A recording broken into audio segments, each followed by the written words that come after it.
بسم اللہ الرحمن الرحیم الحمد للہ رب العالمین والعاقبۃ للمتقین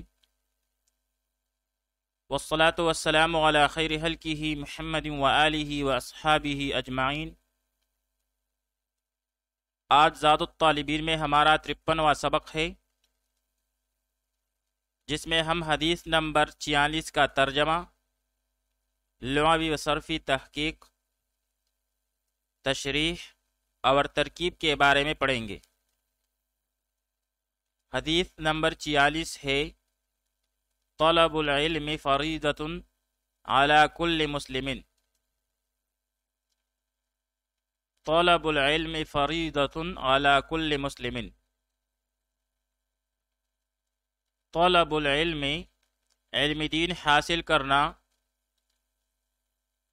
فریضۃ، فرض ہے، علی کل مسلم، ہر مسلمان پر۔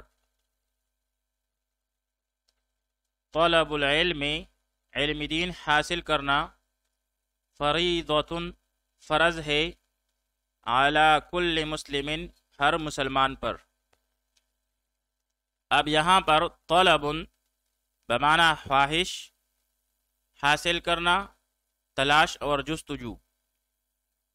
باب نصر ینصر سے طلب یطلب طلبا بمعنی چاہنا، حاصل کرنے کی کوشش کرنا، تلاش کرنا۔ الطلب البریدی بمعنی میل آرڈر، یعنی ڈاک کے ذریعے حاصل ہونے والا آرڈر۔ الطلب المستعجل بمعنی فوری آرڈر۔ طلب توظف بمعنی ملازمت کی درخواست۔ فریضۃ، بندوں پر اللہ تعالیٰ کا فرض کیا ہوا عمل اور قانون۔ پھر باب ضرب یضرب سے فرض یفرض فرضا بمعنی لازم کرنا، اور باب نصر ینصر سے فرض یفرض فروضا بمعنی وسیع ہونا، اور باب کرم یکرم سے فرض یفرض فراضتا بمعنی جانور وغیرہ کا بوڑھا ہونا۔ آئیے اب اس حدیث شریف کی تشریح کرتے ہیں۔ اس حدیث پاک میں یہ بات فرمائی گئی ہے کہ ہر مسلمان اتنا علم ضرور حاصل کرے کہ اس کا ہر عقیدہ اور ہر عمل شکوک و شبہات سے پاک ہو، اور اس کا نفس بری عادات جیسے حسد اور تکبر وغیرہ سے بچا رہے۔ نیز فرائض کا علم حاصل کرنا فرض، واجبات کا علم حاصل کرنا واجب، اور مستحبات کا علم حاصل کرنا مستحب ہے۔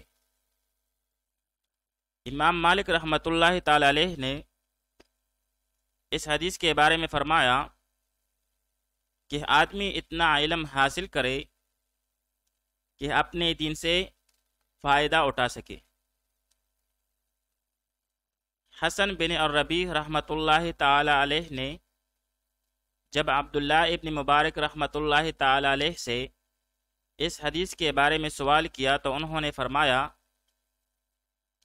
جب آدمی کو دین کی کسی بات میں شک ہو تو اب اس پر فرض ہے کہ سوال کر کے اس شک کو دور کر دے۔ آئیے اب اس حدیث شریف کی ترکیب پڑھ لیتے ہیں۔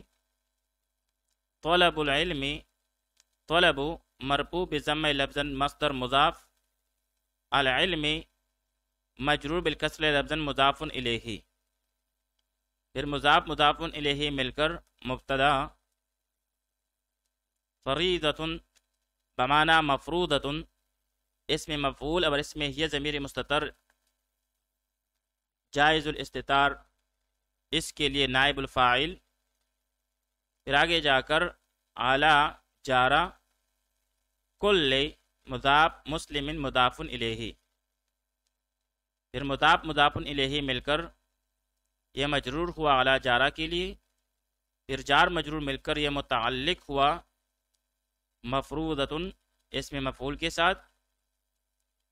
مفروضۃ اسم مفعول اپنے نائب الفاعل اور متعلق سے مل کر یہ خبر ہوئی ما قبل مبتدا کے لیے، مبتدا اپنی خبر سے مل کر جملہ اسمیہ خبریہ ہوا۔